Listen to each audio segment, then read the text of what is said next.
नमस्कार दोस्तों, स्वागत है आपका मेरे इस वीडियो में। तो फ्रेंड्स, पिछले वीडियो में मैंने मोबाइल रिपेयरिंग में यूज़ किए जाने वाले सभी टूल्स के बारे में मैंने वीडियो बना दिया है।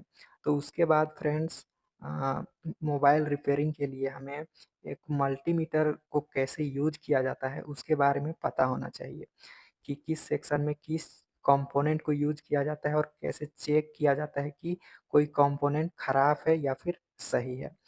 तो इस वीडियो में मैं इसके बारे में बताने वाला हूँ कि किसी कंपोनेंट को आप कैसे चेक कर सकते हैं। तो फ्रेंड्स, मैंने इस तरह का मल्टीमीटर को यूज़ करने के लिए वीडियो ऑलरेडी बना दिया है, लेकिन ये जो मल्टीमीटर है, इससे आप प्रोफ़ेशनल काम नहीं कर सकते हैं। क्यों नहीं कर सकते, इसके बारे में मैं थोड़ा-सा बता देता हूँ। इसका आप प्रोब देख पा रहे होंगे फ्रेंड्स, इसका जो प्रोब है, ये ज़्यादा नुकीला नहीं है फ्रेंड्स, आप देख पा रहे होंगे, जिससे मोबाइल में जो छोटे-छोटे कंपोनेंट होते हैं, उसको आप सही ढंग से इससे चेक नहीं कर सकते हैं। इसके बाद फ्रेंड्स, ये जो आप सेक्शन देख पा रहे हैं, डीसी वोल्टेज का सेक्शन अ, ये है, लेकिन डीसी वोल्टेज में आप देख पा रहे होंगे 5 सेक्शन में बँटा हुआ है डीसी वोल्टेज। देखिए, तो कम के लिए आपको यहाँ पे रखना पड़ेगा, ज़्यादा के लिए यहाँ पे रखना पड़ेगा। इस तरह से आपको ये नॉब को आपको रखना पड़ेगा। कभी यहाँ, कभी यहाँ। इस तरह से आपका टाइम वेस्ट होता है। इस तरह से रजिस्टर को भी कम के लिए यहाँ पे और ज़्यादा ओम का रजिस्टर को चेक करने के लिए यहाँ पे आपको रखना पड़ेगा। तो इसलिए ये प्रोफ़ेशनल इससे काम नहीं कर सकते हैं, टाइम वेस्ट होता है। इसके अलावे भी फ्रेंड्स, इस मल्टीमीटर में 1-2 सेक्शन जो होते हैं कम होते हैं। जैसे आप देख पा रहे होंगे, ये जो एक सेक्शन है सिग्नल आउट का, लेकिन ये सिर्फ़ शो ऑफ के लिए दिया है, ये वर्किंग नहीं करता है, ये काम नहीं करता है यहाँ से। तो ट्रांजिस्टर का भी आप देख पा रहे होंगे, ये भी सिर्फ़ शो ऑफ के लिए दिया है, ये भी काम नहीं करता। तो 1-2 फीचर्स भी इस मल्टीमीटर पे कम होते हैं। तो इसमें नॉर्मली आप काम कर सकते हैं, लेकिन प्रोफ़ेशनल काम नहीं कर सकते। तो एक प्रोफ़ेशनल काम करने के लिए आपको इस तरह का मल्टीमीटर के यूज़ के बारे में आपको जानना चाहिए। तो इसीलिए मैं इसके बारे में आज बताने वाला हूँ पूरा डिटेल्स में। तो बने रहिए इस वीडियो में। तो चलिए फ्रेंड्स, स्टार्ट करते हैं वीडियो। तो सबसे पहले फ्रेंड्स, किसी भी मल्टीमीटर में इस तरह का 2 वायर होते हैं, आप देख पा रहे होंगे। तो एक ब्लैक वायर होता है, एक रेड वायर होता है। तो ब्लैक वायर हमेशा ये कॉमन वाले पोर्ट में लगाया जाता है, आप देख पा रहे होंगे। उसके बाद ये जो रेड वाला वायर होता है, इसको यहाँ पे डायोड वोल्टेज ओम वाला सेक्शन में पोर्ट में इसको डाला जाता है।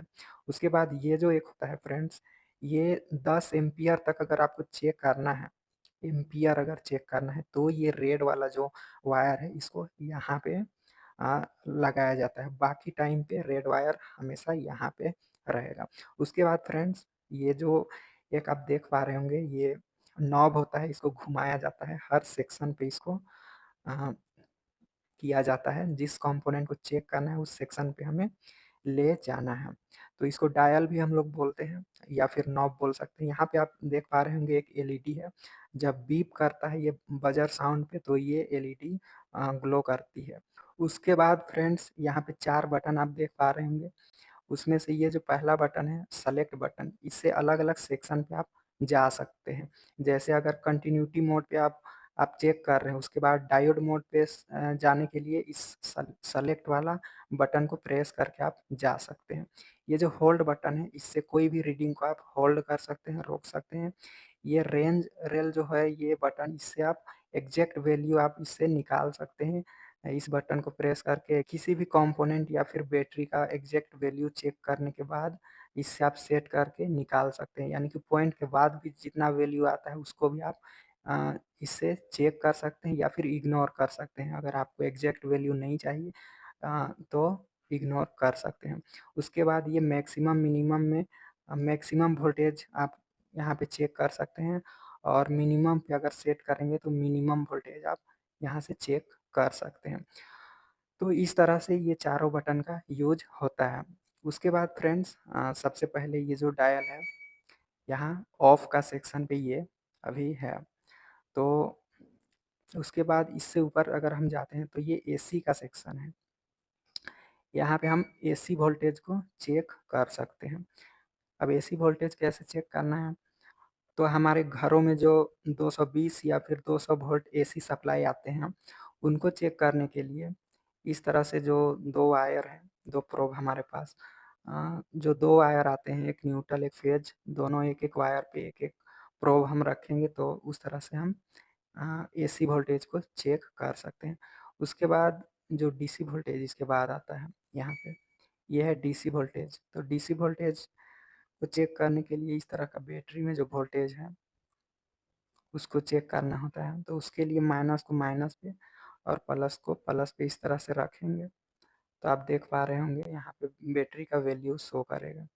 ये 1.25 वोल्ट ये चार्ज है बैटरी, इस तरह से हम लोग चेक कर सकते हैं यहाँ पे।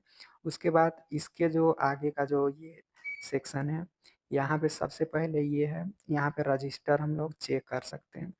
तो रजिस्टर चेक करने के लिए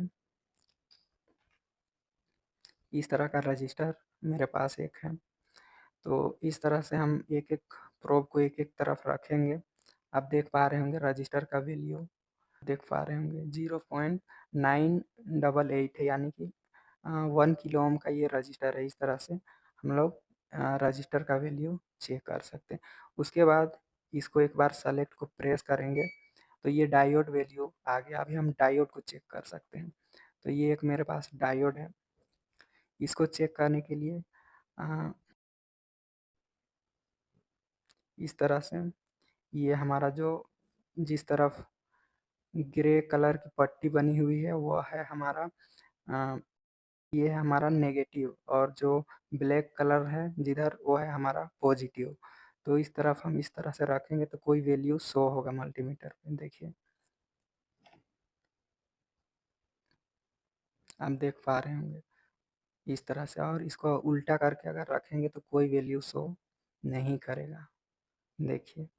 तो इस तरह से डायोड को हम लोग चेक कर सकते हैं इस सेक्शन पे। उसके बाद एक बार फिर से प्रेस करते हैं, ये हमारा कंटिन्यूटी मोड आ गया। यहाँ पे हम एलईडी को चेक कर सकते हैं इस तरह से, देखिए ये ग्लो कर रहा है एलईडी, हल्का सा, बहुत ही हल्का ग्लो कर रहा है। मैं दिखाने का कोशिश कर रहा हूँ, देखिए इस तरह से एलईडी को चेक कर सकते हैं। इसके अलावा हम लोग यहाँ पे वायर को चेक कर सकते हैं कि वायर बीच से कट तो नहीं है। इस तरह से अगर सही है तो बीप की साउंड यहाँ पे आती है। तो इस तरह से यहाँ पे कंटिन्यूटी मोड पे हम लोग स्विच बटन को भी, power on off switch button को भी टेस्ट कर सकते हैं। इसके बाद आता है हमारा, एक बार फिर से प्रेस करेंगे, आता है यहाँ पे हम लोग कैपेसिटेंस चेक यहाँ पे कर सकते हैं। तो देखिए ये एक मेरे पास कैपेसिटर है, तो इसको हम लोग चेक करते हैं। तो माइनस वाला पॉइंट में माइनस को और प्लस वाला पॉइंट में प्लस को इस तरह से रखेंगे, देखिए ये दिखा रहा है, देखिए 45 45 पॉइंट कुछ माइक्रोफैरेड दिखा रहा है। तो इस तरह से कैपेसिटर को चेक कर सकते हैं इस सेक्शन पे। तो इस तरह से यहाँ पे चेक कर सकते हैं। उसके बाद अ, इतना ही है, फिर ख़त्म हो गया। इतना सेक्शन यहाँ पे चेक कर सकते हैं। उसके बाद ये जो सेक्शन आता है फ्रेंड्स, यहाँ पे कोई वायर से कितना फ्रीक्वेंसी आउट हो रहा है, उसको आप चेक कर सकते हैं। कितना हर्ट्ज का फ्रीक्वेंसी किसी वायर से आउट हो रहा है, या फिर किसी कंपोनेंट को कितना फ्रीक्वेंसी मिल रहा है, उसको यहाँ पे आप चेक कर सकते हैं। उसके बाद ये जो सेक्शन होता है, यहाँ पे एम्पियर चेक कर सकते हैं। वो 10 एम्पियर तक यहाँ पे आप चेक कर सकते हैं। और यहाँ पे चेक करने के लिए ये रेड वायर को इस वाले पोर्ट में लगाना पड़ेगा। उसके बाद ये जो सेक्शन है, यहाँ पे मिली एम्पियर हम लोग चेक कर सकते हैं, एम्पियर, मिली एम्पियर। और फिर ये जो सेक्शन है, यहाँ पे माइक्रो एम्पियर, बहुत ही कम एम्पियर को हम लोग चेक कर सकते हैं।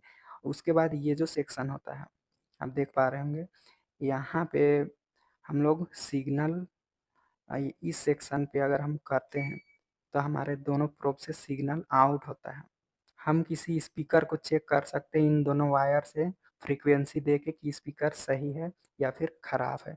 तो इस तरह से इस सेक्शन से फ्रीक्वेंसी हमारा आउट होता है। उसके बाद ये जो सेक्शन है, इस सेक्शन को हम लोग बोलते हैं नॉन कॉन्टैक्ट वोल्टेज बोलते हैं इसको। यहाँ पे अगर हम इसको रखते हैं और किसी वायर पे अगर इस मल्टीमीटर को ले जाते हैं तो पता चल जाता है कि उस वायर में करंट फ्लो हो रहा है या फिर नहीं। तो इस तरह से इस मल्टीमीटर का काम होता है फ्रेंड्स। तो मुझे उम्मीद है कि आप इस मल्टीमीटर के सारे फंक्शन के बारे में अच्छे से समझ गए होंगे। तो अगर वीडियो पसंद आया है तो लाइक, कमेंट और सब्सक्राइब कर दें, साथ ही बेल आइकन को प्रेस कर दें जिससे आने वाले नेक्स्ट वीडियो का नोटिफिकेशन आपको मिलता रहे। तो मिलते हैं नेक्स्ट वीडियो में, तब तक के लिए बाय।